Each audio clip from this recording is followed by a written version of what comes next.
All right, welcome to the Side Action, episode 9 of season 4. My name is Jim Weglars, aka Wegs. You can follow me at Wegs Pool on Twitter and Instagram. And my name is Steve Roberts, aka Action. You can follow me on Twitter at 31S Roberts. Follow the podcast at Side Action Pod on Twitter. So, Action, we bounced back. We had a good week in a contest, but you went to a wedding last weekend, is that right? Or that was the weekend. No, that was the weekend before. Yeah, we were in California Right, last weekend visiting Marcus, Melissa's brother, in Santa Clara. right. And American Airlines flew us to Phoenix and we missed our connection. So we ended up having to stay in Phoenix on Friday night. That was cool. We walked around the stadium district a little bit and got Okay. dinner and then made it to San Francisco on Saturday morning. And then we just went straight to the city, checked out the Golden Gate Bridge and Battery Park, and got some tacos in the Mission District Nice. and Fisherman's Wharf on Saturday. And then Sunday, we just lounged around, watched football, and then went to Sunday Night Football with the Colts and the 49ers and got soaked from head to toe. But you got the big win. You got the That's Colts right. win and the money line, paid out. So, Yeah. work. Yeah. Unfortunately, I think I had more money on the total going under, which was a loser in the end, but we had a great time, so it was worth it. Right, right. Well, I had a pretty good weekend. I coached a little bit on Friday, and then on Saturday, I'm sorry, Action, I was running late today, as you know. So I was going to put on my Halloween costume, which was Ted Ah, Lasso, but dang. I wasn't able to put the stash on in time again. So you'll have to just imagine it or check out the Instagram post for this weekend, because I think I'm going to revitalize that costume and one of my favorite shows with Ted Lasso. So that turned out pretty fun on Saturday. Sunday, buddy of mine from volleyball is relocating to New York, and actually, we might have him on the podcast. Action, Cool. because this dude is like Captain Arbitrage. He is like Mr. Fleece, the online casino guy, where he does all the promos. He puts all these big bets, and they give him free bets, and then he basically figures out the the middle or whatever on different sites, and he wins every time. So it's fascinating. His name's Bruin. So I went to his going away party on Saturday and got completely hammered, which was fun, except yeah, I don't know. It was a rough Monday, but yeah, it was a fun weekend, buddy. Fun weekend. Cool. I'd like to hear a little bit more about that offline. These are like table games, casinos, or sports bets that he's Oh, arbitraging. sports bets. Okay. He'll sign up for, let's say, DraftKings, and because he's betting in a certain volume, they're giving him all these free bets, promo bets, and then he'll do that, but then he'll hedge on the other side, guarantee himself a profit, and sometimes come out pretty far ahead, with this. So I can't exactly explain dollar for dollar how he does it, and I can't bet his volume. He's obviously got more money in the bank than I do, but he told me, I think last year he made a little over 20 grand or something doing Wow. this. And I'm like, nice work, and obviously using the casino's money to do it. So that's nice. Wow. Interesting. More on that in another week. So let's jump into the episode. We've got the recap of the NFL Week 7, another wild weekend, as we always say it is. Underdogs actually did a little better this week. 7-6 against the spread. 3-6 though for the road dogs, which was kind of interesting. It's kind of a little comeback of the home teams, Hmm. and both on the home teams and the unders came in big. So the unders actually got hammered. I'm sorry, the overs went in. Unders were 3-10 this week, and the road teams were 3-10 overall against the spread. So, kind of a comeback for the overs and the home teams, which, we'll talk about the Patriots or whatever later. But kind of a bit of a reversal than we've seen for the first 6 weeks. Yeah, I think there was a few weather games. San Francisco comes to mind that were expected to go under and did not. I guess Monday night though, similar weather pattern out in Seattle. That one stayed well Sure. under the total.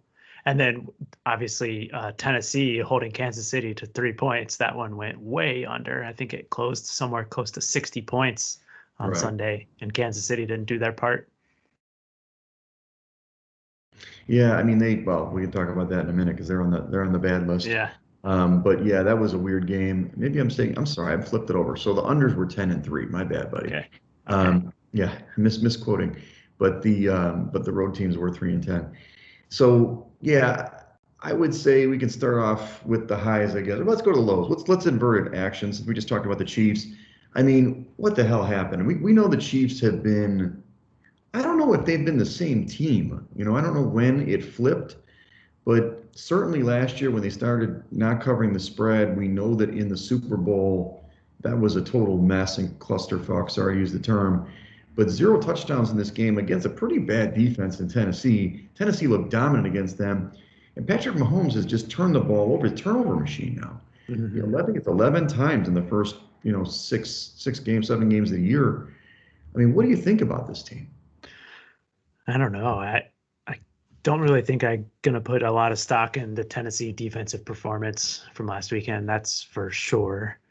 I have heard some people in the media alluding to Andy Reid's son's issue during last year's Super Bowl run-up, and perhaps that could be like a cloud over the team, and perhaps even head coach Andy Reid and not having the same preparation that they would normally. But there's clearly something wrong with this team, and it even goes to the quarterback position and Patrick Mahomes. The turnovers are certainly not something that you think would continue, but they seem to every week.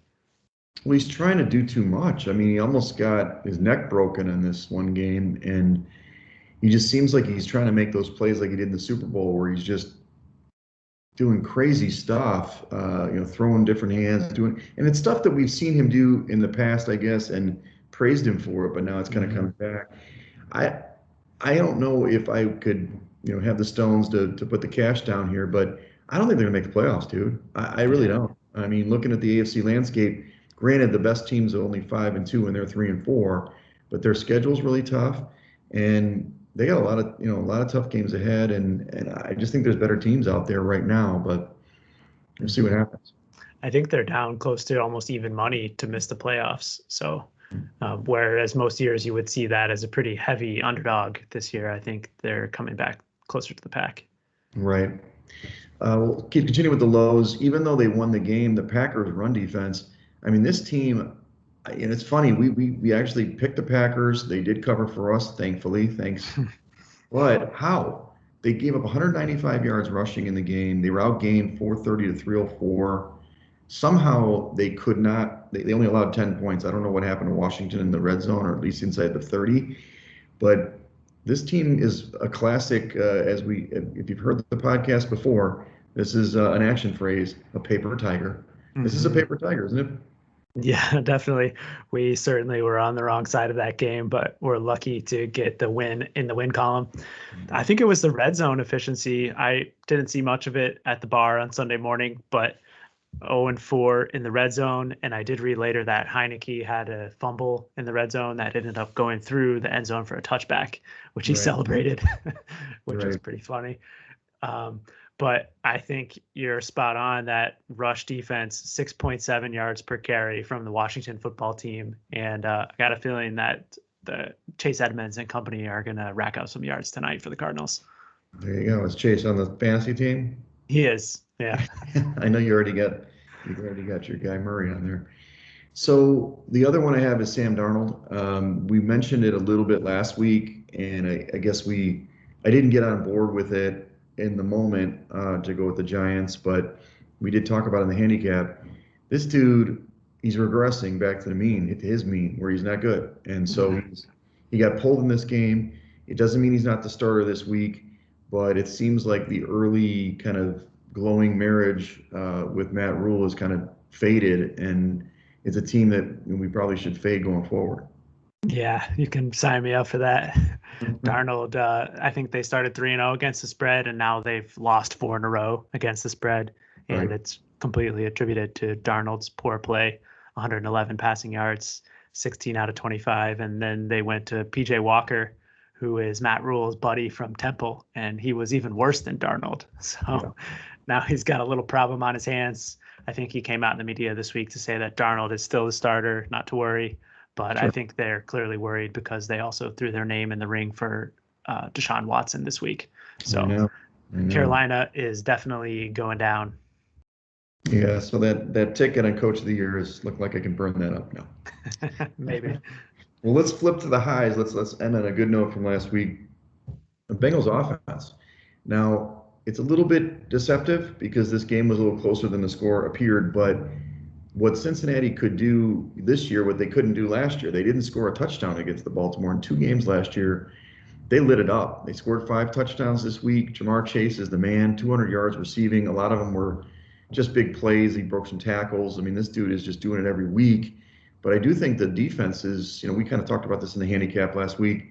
Their defense is coming through, and, they were able to get it done.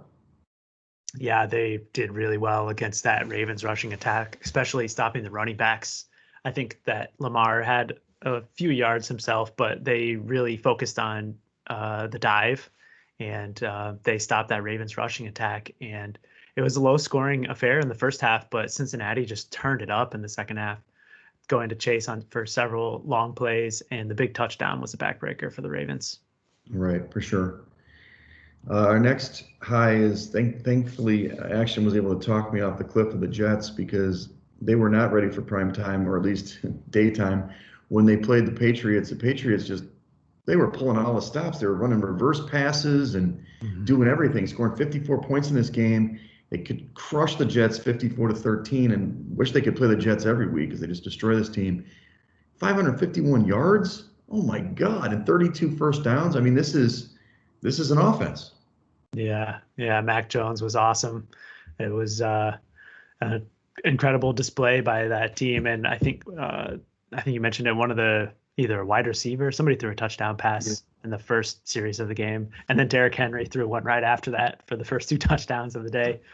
But it's probably a little bit of an indictment on the Jets defense too, I would say. Yeah, they didn't look good. I put this one in for our favorite proxy, WJW, Enterprises or whatever, DJ Ward Enterprises. Derek Carr, he's playing great. I listed him as the side action MVP. I'm not sure if you agree with me on that, but he completed, 31 of 34 for 323 yards in the big win against Philadelphia. And he's played great since Gruden's been gone. He seems like he's liberated in some kind of way. Yeah, it certainly does. He's playing really well. Another MVP performance. I know Dave was pretty pumped about it. And thanks to you, Wegs, for talking me off of the Eagles last week. That could have been an L for us. Hey, that's what we do. We talk each other off as the proverbial ledges, right? Yeah. We have you listed the Titans. We obviously talk about the Chiefs. They played like crap, but the Titans actually played really well, and they actually rose to the occasion. They played, maybe the Chiefs aren't the top in the AFC, but in years past they have been, and then they beat the Bills on Monday night. So they did what they needed to do to get the big win, and they're right there. Yeah, now in first place in the AFC for that number 1 seed, at least, because they own the tiebreaker over Buffalo. But, just a 6-day stretch, 2 games that certainly before the season, they did not think that they were going to get into the win column. And you got to figure that's going to bring them some momentum going into the big divisional matchup against Indianapolis this weekend. Yeah, no doubt. And then lastly, it's your team. You saw them. I thought they played really well. They've been playing really well in general. They've turned it around. I think Frank Reich's got the troops, focused anyway. They got a big matchup against Tennessee, but you said despite Wentz, they got the big win against San Francisco. Yeah, I mean, despite his boneheaded turnover in the red zone, which I think I texted you when he just flipped the ball directly to the linebacker. Right. I saw someone post the video from the Adam Sandler movie when he was playing quarterback, and he just throws it right to the defender. It's really funny. But he was impressive despite that. Not a ton of passing yards, obviously, in the monsoon, but they got 2 huge PI calls against the Niners in the first half that led to extended drives, and both got them points. And it showed that Coach Reich has some confidence in him to let him push the ball down the field. Mm-hmm. And I think the 2 of them got off to a little bit of a rocky start this season due to his injuries, but it's clear that they have a pretty good marriage there between them, and I think it's going to continue in a positive direction. Yep, and you listed Jonathan Taylor. He's my guy, and got 107 yards. He played really well, so we'll talk about that matchup later in the pod. Mm-hmm. We'll skip to the injuries. It's happening right now. We've got COVID issues in Green Bay with Devontae Adams and Alan Lazard. I guess they didn't play, so I don't know how Green Bay is going to win this game. But you know what? Rodgers can hit anybody, so we'll see what happens in this handicap tonight. But more importantly, it's not an injury. It's a guy that maybe will help the Bears being out. Matt Nagy. He's out. He's not at Hallis Hall, thank goodness. But it's kind of weird. It's funny how everyone in the media has that same reaction. Well, this could be a positive for the Bears, actually. Exactly. And then J.J. Watt, you listed this. This was interesting. People were talking about, trying to keep Watt healthy for the year. This guy gets hurt every year. I mean, he's been a great player in the past. Missed another rest of the season now with a shoulder injury, which is a bummer. How you think it's going to have a big impact on the Cardinals D though? Maybe not on the field, but I definitely was reading that he's become a huge positive for the locker room and just getting that team, especially on the defensive side of the ball, to act as one unit. So I'm hopeful that it won't impact them, but I think it could be a hit to their morale, at least. Right. You've also listed Miles Sanders for the Eagles. He's questionable with an ankle injury, and that could be important in that game because it's not like it's a slam dunk on that one. Mm-hmm. Let's go over the ratings and rankings from that we looked. There's not a lot of changes from last week, but I did want to list one highlight. So I've still got the Bills at number 1 and then Cardinals 2. Bucks are at 3 now with the Rams and then Cowboys, so a little bit of a flip-flop. Had to list number 6 though, the Bengals. They creep up in a number 6 hole, and then just behind them are your Colts and then the Patriots. So, the thing about my index right now, because it's only 7 weeks old, it's definitely, there's some volatility in these games, like the Pats. They jump up all of a sudden out of nowhere. But the Bengals have been playing pretty good, and it's nice to see them crack the top 6. Yeah, I mean, when you compare that to the DVOA rankings, which do take into account opponent adjustments, which obviously we've talked about before, the Wegs Index does not, they're really close at the top, which I think is incredible. You've got the Bills, Cardinals, and Rams and Bucks all in the top 4, and Cowboys 5. I think where we may see some different variance is down just below that, obviously, with the Colts and the Patriots being higher. DVOA does have Cincinnati in the top 10 at 9 as well.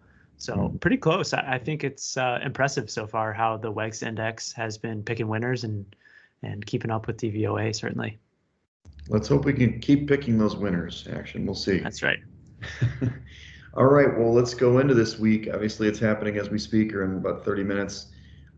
Green Bay is going to Arizona. I mean, this was an interesting line move. Green Bay opened up as a 3.5-point favorite, dog on the road, 52.5-point total. It's all the way to 6.5, across the board and in the contest with a 50.5-point total. We don't pick these games usually this early, but it's one of these situations where it seems like with the Devontae Adams being out and also Lazard, that it's all going to Arizona, but it's a lot of points against Mr. Rodgers. It is kind of unfortunate that this lands on Thursday night because I feel like Green Bay would be a good contrarian pick, taking that 6.5 points. I'll be very curious to see how many of our competitors elect to do that this week. Right. No, I agree for sure. Let's get into the main slate. And this is obviously Halloween. Halloween weekend. We'll see crazy things happen on Halloween action. Not just at the parties I go to. So Miami is traveling to Buffalo. Buffalo opened as an 11.5-point favorite and a 49-point total. It's all the way up to 14 in the contest. You see 13.5 out there and 40.5, the same total, 49.5. I mean, they're making a little bit of a stand that people think the Bills are going to do it, and they'd round it up to 14, which is a huge number in the NFL. I don't know. I mean, the number's pretty close, actually, in my index. Miami should have probably won the game the other day against Atlanta, or they had a chance. But you said there's a big matchup difference with these teams, and we saw it early in the season when Tua was on the field, and now he's back. Any love for the dog here on the road? No, I don't think so. Okay. You're right. I think we took Buffalo in the first matchup, or at least we talked about it. I can't remember if they made our card. I talked you out of it. I wanted to take Miami. That's right. Yeah, I think that's right. And then they beat the Dolphins 35-0. And that was the game that Tua got knocked out early in the first quarter. And Jacoby Brissett came in and went 24 of 40 for 170 passing yards, but obviously they did not score. So I think that I still think that Buffalo has a pretty distinct matchup advantage against Miami. Right. And I think that they're going to be extra motivated this week coming off of the tough loss on Monday Night Football to Tennessee. And add that in that they had to buy a little bit of extra time for Coach McDermott and company to throw in some wrinkles for Miami. So if this was any normal week, I would probably think that 14 was too much and want to steer clear, just given how close proximity it was to the first matchup. But I think because there's that bye week in there, they could throw a little curveball to the Dolphins. What are your I thoughts? agree. I mean, when I list basically when I list the games at the end, nobody sees the outline but us. But I list the games that there's kind of a differential, and I guess I misspoke before. I actually had this game at more like a 18, 20 point, Mm. according to index. So 13 and a half seemed a lot more appealing, but I guess 14, it's only a half point, but it's kind of a key number. Not that I'll get on board with Buffalo, but they have been a really good team at home besides that Steeler game. So Mm. I don't know if I can get on board with this one, but it is a And lot. they have been smashing their opponents too. They're Mhm. covering in the 4 ATS wins by an average of 11 points per game Right. above the spread. So, assuming they were favorites in most of those games, they're actually covering that spread by an additional 11 points per Yeah, game. So that shows that they have the propensity to run it up. They certainly don't hold back on the scoreboard. they do. And there's the ambulance action. I know you were missing it from the Ridge studio. You got it, baby. All right, it's back. Well, do you want to color this as a yellow, or you just want to stay away? It's too many points. Yeah, no, I think that I would like to put Buffalo in the maybe category. Okay. Putting yellow on that one. All right, let's get to the next one. Carolina is going to Atlanta. Atlanta opens up as a 2.5 point favorite at home and a 48 point total. It's basically that. It's up to 3 now in the contest with a down tick at 46 point total. Atlanta has played better. I mean, they didn't cover for us last week. That was our only non-cover, right? Action. We Right. missed it by a half point. But, they have been playing better. Matt Ryan's playing better. We talked about what's going on with Sam Darnold. This team's in a tailspin. I don't know, man. It's a tough situation. I don't know if I trust. I mean, Atlanta's at home. That's definitely Mhm. helpful. Any thoughts here? Yeah, I lean to Carolina. I mean, excuse me. No, I lean to the Falcons. The home -3. I mean, we Yeah. talked about Sam Darnold. I don't think we need to rehash that, but I think my handicap is more focused on the other side of the football, where I've seen a really improved performance out of that Atlanta Falcons offense. Hmm. They have now covered 2 games in a row. Technically against the closing number, I think it closed Okay. 1.5 against the Oh, Dolphins. So we can gotcha. that was the point. But Kyle Pitts has been getting more involved. We talked about their trip to London where he had 9 catches for 120 yards against the Jets. And then last week he had 7 for 163 versus the Dolphins. So It's I good. think the Falcons offense is improving. And on the flip side, you saw that Carolina defense, which looked like stars early on in the season against a weak schedule, has now come back towards the midpoint of the defensive rankings. So I think that Carolina could be a play here at 3. You mean Atlanta, right? Atlanta, yeah, I did it twice. I did it twice. We're just trying to confuse you, America. That's all. Okay. Well, man, we chase Atlanta again. We could put in yellow. Put in All right. yellow. There are a lot of picks this week that I am convicted on. So, Okay. all right. Next game is Philadelphia against Detroit. Philadelphia opened as a 3.5 point favorite on the road, 49.5 point total. It's the same in the contest, 3.5. Although consensus is kind of between 3 and 3.5. The total's down to 47.5. Look, Detroit is playing hard. I mean, they did what they could against the Rams. They actually covered the number technically. They were huge dogs there on the road. They're going to win at some point, Action. I don't think it's this week. I think it's going to be against the Bears. Told you that again. Um, but man, 3.5, that's just a bad number, man. I can't go with Philly on that one. And I don't know if I can go with Detroit either. What are your thoughts? Yeah, it is a bad number. I would like to play the Eagles here, but I don't think that the hook will allow us to do so.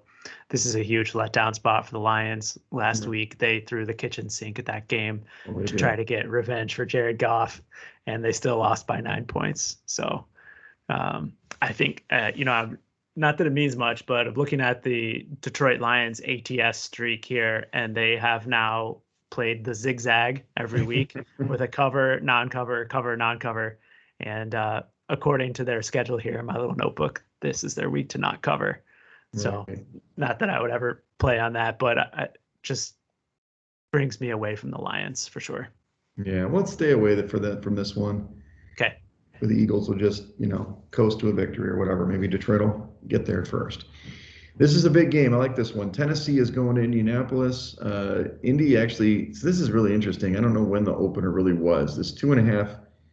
Did they really open at 2.5? It was. That was the look ahead all last week. I actually played it thinking that previously I figured that Tennessee would lose to Kansas City and the Colts I thought would play well in San Francisco. So I thought I was buying a good number, seeing potentially that could open closer to 3 or higher. So, but for the Colts being the favorite. Correct. Okay. Well, anyway, the Colts open as a 2.5-point favorite, 49-point total. That total, or that flipped over at one point where it was really Tennessee was the favorite. In the contest now, the Colts are 2.5-point favorite at home, 50.5-point total. When I did my research 2 days ago, the Colts were a 1-point dog. So you're saying right now the market is at Tennessee -1? No, the current market as we speak. I posted these probably about the same time you looked on Wednesday, and Tennessee was a 1 at that point. But since then, the limits have been increased, and obviously we've seen a mountain of money come in on the Colts. Yes. And Circa expects there's going to be more prior to kickoff. Right. So look, I love the Colts, especially when they're getting points at home. I think Tennessee has ridden a tidal wave. They've beaten 2 good teams. They've played amazing, but they're due for a letdown, first of all. But the Colts need this game. I think they're playing good. I'd still probably back them 2.5. So, I mean, it's a field goal, right? I just loved it when they were, 1-point dog.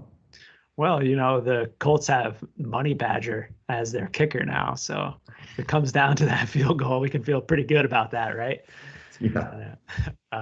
I love the Colts too. I think I think the handicap lends itself to it as well.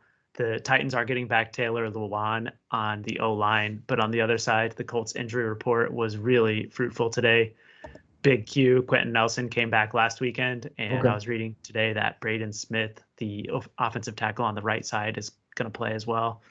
And I think that this Colts offensive rushing attack is going to run all over the Titans. I saw a little tweet today from Pro Football Focus that ranks Jonathan Taylor as the #1 ranked running back this year, with his rush yards over expectation and expected points added for every time he touches the ball. And going against that Titans run defense, which is 25th ranked, I think the Colts are going to put up a lot of points on Sunday. Okay, so you like the over? I do, yeah. I think it being a divisional game, obviously, you tend to see those scoring a little bit lower than normal, but this game opened at 47 and it's now up to 50.5. And more so, I'd like to target the Colts over. I played the Colts team total at 24 to go over. I think I like that better than the full game, in fact. Gotcha. Yeah, I definitely like the Colts in this one, as I wrote in my article that it was at -1. But let's put this green. Let's do it. Yeah, I mean, 1 to 2.5. Obviously, we got beaten by the hook with Atlanta last week, but it's not that typical that you're going to see a game fall 2. So. Right. It's pretty rare. All right, let's do it. The next game is the Rams are going to Houston. Boy, the Rams got a great schedule, don't they? They're going on the road to Houston. Open as a 14-point favorite, 45.5-point total. Now it's up to 14.5 in the contest, which is pretty much the market. But the total's, up a little bit, 47.5. I mean, I don't know what to say here. The Rams didn't play great last week, but they won the game, which is what you expect. Houston seems down. They're not playing great. They got crushed at the Cardinals. I mean, I wouldn't lay the points here, but I can't back Houston. Yeah, totally. I bet on Houston last week. I can't remember if I told you. And they were winning 5-0 against Arizona before they proceeded to allow 31 points on the other side and never score again. So that was a loser. But I did see that Tyrod Taylor is practicing this week. Right. So That raised my eyebrows a little bit. And if we, for some reason, see Tyrod Taylor suiting up for a quarterback for the Houston Texans, I think it changes this handicap quite a bit. But It should. It should. Although, they did what they shipped off. yes, Ingram. Ingram. Mhm. Not that that's a deal breaker, but I mean, they're, maybe waving the white flag. We'll see if they really bring back Tyrod Taylor. I mean, we'll see. It's an interesting team down there in Houston. Yeah, I guess the question would be if Taylor does come back, do you think that a lot of people in this contest will see the same thing and just blindly take Houston in that spot? Probably. Probably. I mean, I think the Colts are going to be a darling pick too, but we Fair. get pick I want to pick winners. You know what I Mhm. mean? I want to pick them. So True. I don't mind if we go with the flow of everybody. I mean, last week they were, consensus was 4-1, I think too, but we did gain a pick in the standings, just so you know. So, Nice. one pick. All right, let's go to the next one. Cincinnati's going to the Jets, the mighty Jets. Cincinnati opened as a 3.5-point favorite on the road, 45-point total. They skyrocketed to a 10.5 point favorite now in the contest, and kind of across the board at 42.5 is the total, really low total. The Jets are obviously reeling. I've heard some experts really getting on the Jets this week, Action. I don't think I can do it. I know you. I'm shocked. This is you. This is Action. Look, the Bengals are playing great. I just praised them, but I'm not sure they should be laying 10.5 on the road. Yeah, I put in a bet on the Bengals earlier this week at 9 because I Okay. figured this number had only one direction to move. Yeah. And we forgot to talk about the big injury for the Jets. Quarterback Zach Wilson is Oh, going to that's be right. out this week, and it is the backup whose name escapes me at the moment. Is it White? No. Yes, I don't know his first name. something White, Pat, something White, P. Is it Not Pat? Pat, not Pat White, a different guy named White. Philip, Paul, regardless, it doesn't matter. We're not going to bet on the Jets because I think whoever this quarterback is certainly a downgrade from Zach Wilson. They traded for the one Joe Flacco this week, Yes. but Flacco will not make it to New York before tomorrow. So this guy named White is going to be playing quarterback, and I have no interest in betting on the Jets or the Bengals at this number. I've got him as Mike White, Mike. 6'5", 218 from Western Kentucky. He's 26, grew up in Pembroke Pines, Florida. I don't know the guy. So yeah, it's going to be rough for him. So, but who knows? I mean, the Jets, I don't know. I mean, they won a game last year miraculously. Who knows? But I'm okay to stay away from it if you are. Yep, agreed. All right, the next game, Pittsburgh, Cleveland, big game in the AFC North. Cleveland, obviously, there's been a lot of injuries. Maybe they're getting healthy. And Pittsburgh, we'll see. But Cleveland is 2.5-point favorite on the opener, 45-point total, and that's all at home. It's up to 3.5 in the contest, 42.5-point total. So the total went down. Don't like this hook. 2.5 liked a lot, maybe even 3. 3.5's tough. Division road dog, all those kind of you know, systems as they call it. I still like Cleveland in general, and I do like them overall, probably in this game. But 3.5 is going to be a sweat. I mean, what are your thoughts?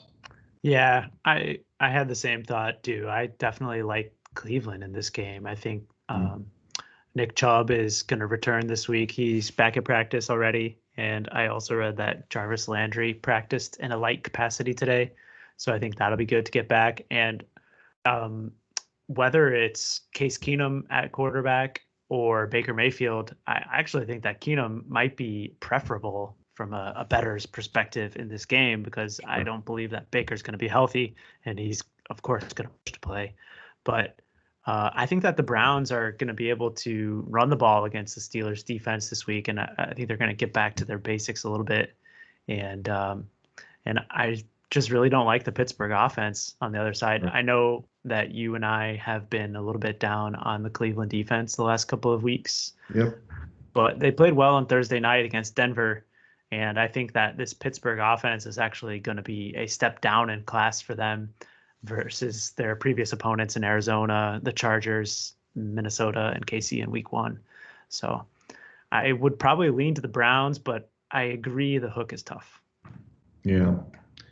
I guess if we have no other choices, we can go yellow since we both like them. But I don't like that. I don't like the spread. You got to play numbers. Yeah. I also want to definitely watch the injury report for the Browns because I know that some of the defensive players have been on there too. Their stud cornerback, I think Denzel Ward, may be on the injury report as well. Right, right. Okay, well, let's look at this game. The mighty Bears, they looked so great in Tampa last week. They host the San Francisco 49ers, who are reeling off the bye. They stink. And so, anyway, the Niners open as a 3.5 point favorite on the road, 43 point total in Chicago. This is up to 4 in the contest for the Niners, 39.5 point total. This is going to be a brutal game to watch. I'm glad I'm going to be playing softball somewhere and it's not going to be in the face. So the Niners at 4 on the road, though. I mean, come on. Garoppolo's better than Lance back there. You watched him live. I guess it was rainy. Mm-hmm. What did the defense look like? I thought this defense was going to be good. I mean, they don't need to be great against the Bears, but what's going on? Yeah, lack of a pass rush, I think, is really their biggest concern. And honestly, their secondary has been banged up as well. I think that their their defensive backs have definitely taken a step down. But when you're looking at an opponent in the Chicago Bears who have a historically bad pass offense, I don't think that they're going to be set up to take advantage of the Niners' weakness there. Right, agreed. What does the index say in this one? Do you see some value on the Niners? Let's see. The index says this should be, well, not really. I think it should be the Niners should be more like a pick or -1. Mm. So 4 points is a lot. I don't think there's value at all. I think the index says pick the Bears. I just don't know if I can make myself do it. Yeah, I definitely have no interest in the Bears side here. I would definitely lean to the Niners. I also was checking the injury reports for Khalil Mack. Looks like he's out this week. And Jeremy Nichols, another big defensive lineman, and Akeem Hicks are both questionable, as well as Robert Quinn. So not a good matchup when you're going up against the San Francisco Niners, who like to pound the rock. And that's why they're favored. So, and we'll see. I'd like to stay away if we can pick other ones, but we'll see. Fair. Jacksonville goes to, this is the 4 o'clock window now. Jacksonville goes to Seattle. Seattle opened as a 3 point favorite at home, 43.5 point total. It's really the same in the contest, and right now, 3 point favorite for Seattle and a 43.5 point total. Look, they played, pretty conservatively against a really good defense in the Saints. They had a big play with, Metcalf, and then really didn't do anything the rest of the game. They did cover the number against the Saints. I got to back Seattle here. I don't know why I would back the Jags going across country. Maybe they've figured something out with a bye week. I don't really know. What do you think? I mean, this is, to me, Seattle, even with a short week, they should win this football game. And 3 points at home seems reasonable, but what do I know? What do you say to Action? I lean to the Jags in this game. Wow. I just have not been impressed by the Seattle offense with Geno Uh-huh. Smith at quarterback. And I guess it's easy to say the drop off from Russell Wilson to Geno Smith has been precipitous. Sure. But the week before that, they played the Steelers, which is obviously a better defense than the Jaguars. Yep. And they couldn't move the ball against them either, at least for most of the first half in that game. And I also have been impressed with the way that the Jaguars offense has been trending with Trevor Lawrence. I think he's starting to get his feet under him in this rookie year. And I think the bye week is helpful to prepare for this game. And I'm hopeful that Urban Meyer actually got focused after his little dust up with the media and had some preparation. But I'm just not sure that I could. 3 points it's obvious to me, at least, that the contest operators knew where the side is by putting a 3 on this one and not 3.5. Right. Okay, let's stay away from it. Okay. I don't know. It's hard for me to back the Jags, bro. I I know we understand. backed them when they were in London. I know they're the London Jags to me. So maybe I'm just too locked into Seattle and their home field advantage and all that stuff. But let's go to this next one. New England's going to the Chargers here. The Chargers are coming off their bye. Chargers open as a 5.5 point favorite at home, 47.5 point total. The contest has it, it's just 5 for the Chargers at home with 49.5 point total. I put the index loves the Pats. I'm just concerned about the Pats because they've only got 3 wins against crappy teams. And then the rest of them, they played some tough opponents and lost. But the Chargers, look, like I said, follow the index, take the Pats. Mhm. 5.6 points. They got a good defense. I just don't know. I mean, do you think that Belichick's going to have something for Herbert here? Yeah, I mean, last year they put a hurting on Herbert, Did they? and I was just gonna pull that up. I think it was a Herbert game. It was yeah, in December. Yeah. December would have been Justin Herbert at quarterback. The Oh, yeah. Patriots won 45-0 in New England. Foxborough. Mm-hmm. But my handicap is just knowing how the Chargers defense invites the run. And I think Damian Harris and that Patriots running game has really been playing well lately. And I think that he's in for a big day. And the Pats could potentially have a pretty substantial edge in time of possession, which gives them a little bit more value, especially at a 5-point spread. So I lean to the Patriots here. I know you kind of lean that way too. Are you having some hesitation? No, I do. I just, the biggest thing is, this team got 2 crushing wins against the Jets and then a win against the Giants. So it doesn't mean they have to win the game, but, using kind of my simple logic, can I see the Patriots winning this game? It's hard for me to see, but covering the number, sure. I mean, I also think it's a nice under game. I don't know the total ticked up. Maybe it's because the theory is the Pats are going to get out to a quick lead with some running, and then Herbert's going to bring it back with the pass. But I like the under in this one.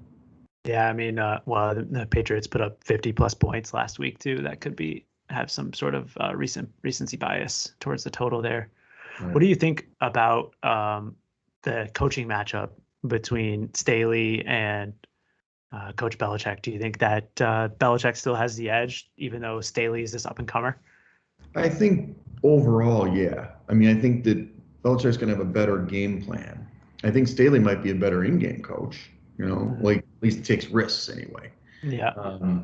He's obviously using metrics and thinking ahead, which I don't think we've seen Belichick do that against like Peyton Manning or something, but I'm not sure about game plans yet. I don't know if he's going to have, this is a good example. I mean, I try to they can't stop the run. We know the Chargers aren't good against the run, but try to stuff the run, make, your guy, Jones beat you over the top and see if you can do it. But, let Bosa and the gang come after him and see what he can do. But I do think Belichick's still better, at least from a game plan standpoint. Agreed. Let's jump to the next one. Washington is going to Denver. Washington can't get a win. His defense is sort of improving, but they didn't get it done. Denver is open as a 4-point favorite at home, 44.5 point total. It's 3 in the contest for the Broncos. 3-point favorite at home, 43.5 point total. I list the Broncos in the index. I'm not sure why. I don't like this team whatsoever. But it just numerically, but I don't know. I mean, is Washington, they're playing better, aren't they? Yeah, I mean, if the box score is an indicator against the Packers, yeah, I guess. Yeah, 1-6 against the spread for the Washington football team, with the lone win being against the Falcons. And I mean, you've seen the number move really against them the last couple of weeks. Yep. Last week against Green Bay, and then the couple games before that against New Orleans. But I agree. I think it's really tough for me to want to lay points with the Broncos and the way Teddy has been not covering lately. I think they've dropped 4 in a row against the spread themselves. And I'm just not sure that this is a team that I want to be backing. And on the other side, I don't know if I want Washington either. Taylor Heineke has not been playing that well lately. And so I'd be more inclined to pass this game altogether. And no talk of Fitz magic, huh? We had talked a little Yeah. about last week, and he didn't come through. And I guess that's just not happening. Yeah, it's a great question. I haven't seen any rumblings about Fitzmagic this week. Yeah. Well, sounds like a stay away spot to me, even though I had listed it originally, which I'm okay with. Let's look at this one. The Bucks going to New Orleans. Bucks open as a 4-point favorite on the road, 50-point total. Now it's 5 points for the Bucks on the road, 50.5-point total. Little surprised at the line move, to be honest with you. I don't know when that opener was, just because obviously New Orleans, yeah, they did win a close game, but that defense is playing really, really well. Um, I mean, I like New Orleans in this game. I don't, last year was kind of weird with Drew Brees. We talked about it a lot on the pod. He didn't have anything left in the tank. And I mean, Jameis, they're just, holding the reins on that guy. But that defense is incredible. And I think that it's the right type of defense to play against Tom Brady. They don't have to bring a lot of blitzes. They can bring pressure and they can stop the run. Now, can they score? Not sure. Not Mhm. sure. But 5 points in divisional game, I like the under too. 50.5 seems really high, but Yeah, I agree on both accounts. I think that this sets up for a nice little parlay too. If you're looking to correlate the Saints as the underdog with the under 50 and a half, still a couple of 50 and a halves on the board. And this is a Josh Applebaum special with the home divisional dog, right? I'm yeah. surprised you didn't mention Josh there. Uh, a big move on this game. It was 6 actually this morning. And as soon as those limits went up on Thursday, we saw the move go to 4.5. So that gives me all indication about where the sharp money is in this one.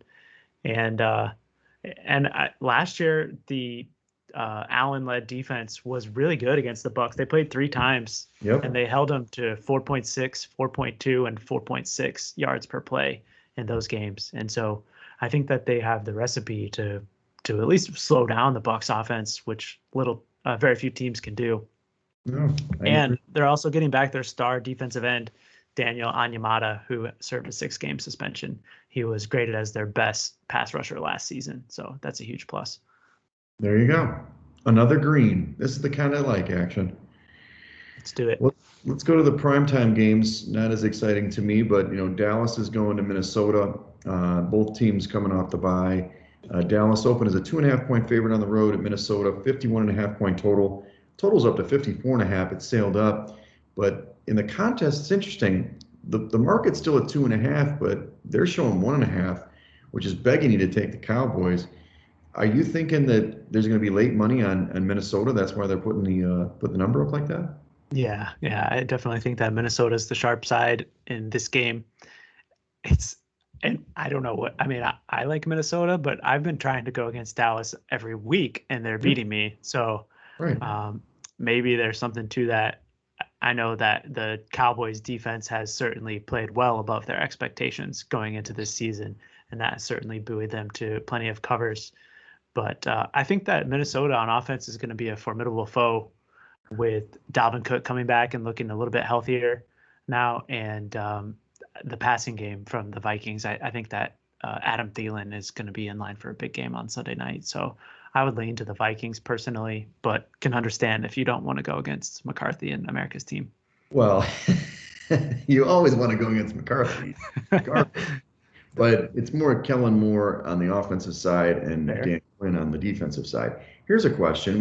We haven't talked about it this year because Minnesota hasn't playing in prime time. Kirk has only won one game in prime time. I don't know how many times he's covered in prime time, but not many. So this is a perfect angle. It's prime, Sunday night football against America's team.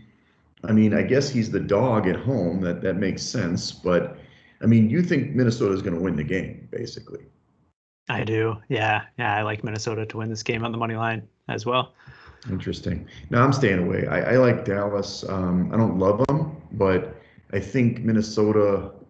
I don't like their defense. I think they could get lit up here. I'm not saying they could, they could run with them, like you said, but Whoa. Breaking news. uh-oh. I'm just pulling up the Las Vegas Insider odds page, and Wegs just here in the last hour since Mhm. we jumped on 6:30 Eastern time, presumably this game has now flipped, and the Vikings are 2.5-point favorites. What's the news? I don't know. Is Dak not playing? There must be some sort of injury news. I can only suspect that is a major move through the zero. I guess maybe not as big, but uh, there must be some sort of injury news that only I can. This is why you listen to the podcast, America. Get this kind of, information right off the gates. Let's see if I bet you it's Dak, right? I don't know. I feel like who's the backup? The Cowboys. I feel like a move from Dak would be even bigger. I don't see anything on Roto World. Well, I see from Ed Werder 4 hours ago. This is a while ago. That Dak Prescott also said that he believes the calf injury was related to the fractured leg and dislocated ankle that ended last season. So he said he doesn't want his physical ability to compromise how he plays or limits Kellen Moore as play caller. So maybe it's got to be him. It's got to be Interesting. I mean, that to me, he is a big, I don't know about that big of a swing.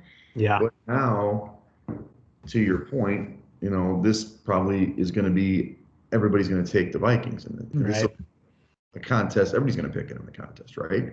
So this is a good, we're going a little over maybe, but is this a free square? Do we just take it because everybody's taking it, or we fade it where we go away from it? Yeah, or take the Cowboys. Is that what you're thinking? Well, without that, we got to know what comes Saturday. We'll have a better, but for our listeners, it's kind of how we got to think. Mm-hmm. And we've done this last year. There was a couple of games where like, oh, it's a free square, and it did, but it actually, I think it was a Broncos game or something. It was a free square, and it was like, it wasn't a great. I mean, we won, but it was a sweat, right? Mm-hmm. Yeah, we'll certainly have to monitor this. It could be a smoke screen, though. I can't imagine that Dak would be saying that in the media and then just not play. It would certainly think that it would give the Vikings a little bit of an advantage, because I'm now looking at the depth chart. Either Cooper Rush or Will Greer will be next in line to play quarterback for the Cowboys. Ouch. Wow. Maybe they can call your cousin. He hasn't been playing for the Shockers all season. You got to drag him off the golf course for that. Right. Well, why don't we put this one in yellow? I mean, Minnesota, I think we got to definitely talk about it on Saturday. But I think it bears repeating that when we look at the situation with the contest, especially with this information, this is now a 4-point move, right? Is that what you said, 2.5? Yeah. Vikings 2.5, pretty much painted against the contest. I'm sure Circa's probably gnashing their teeth, but it's a free square now, right? It's 4 points move. It's got to mean something's big, and it's information that with a static line, that's when you take advantage of it. Yeah, and player pop that I've already bet, and I think I like it. Dak injury or no injury is Tony Pollard rushing yards. I think that the Cowboys are going to be looking to pound the ball against the Vikings defense. Right, for sure. I did pick him up, and I've got him on 2 fantasy teams now. So nice. All right, last game. We'll talk about these guys again. The Giants going on the road to the Chiefs. The Chiefs open up as a 13-point favorite at home, 54-point total, down to 9.5, and it's a 52-point total. Most of the market's 10, so it's right around there. Look, I don't know what to say. The Giants stink, but I can't lay 9.5 points with the Chiefs right now. And this team, what the hell I mean, they probably will smash this team, and it's probably the week they do it. But my God, it's a Pepto-Bismol situation. Yeah, totally. This is a really good number. I think at 10, I would certainly see value with the Giants, but 9.5 makes you think about it a little bit for sure. Right. They're big. So they're actually about even in the index, FYI. So you would definitely take the Giants if you use the index. They scored 25-3 last week. That's great, but I mean, going to Arrowhead, Monday Night Football, and I thought last year they didn't play last year. The Giants had a good performance in Monday night against the Bucs last year. Remember that? Yeah, that came out of nowhere.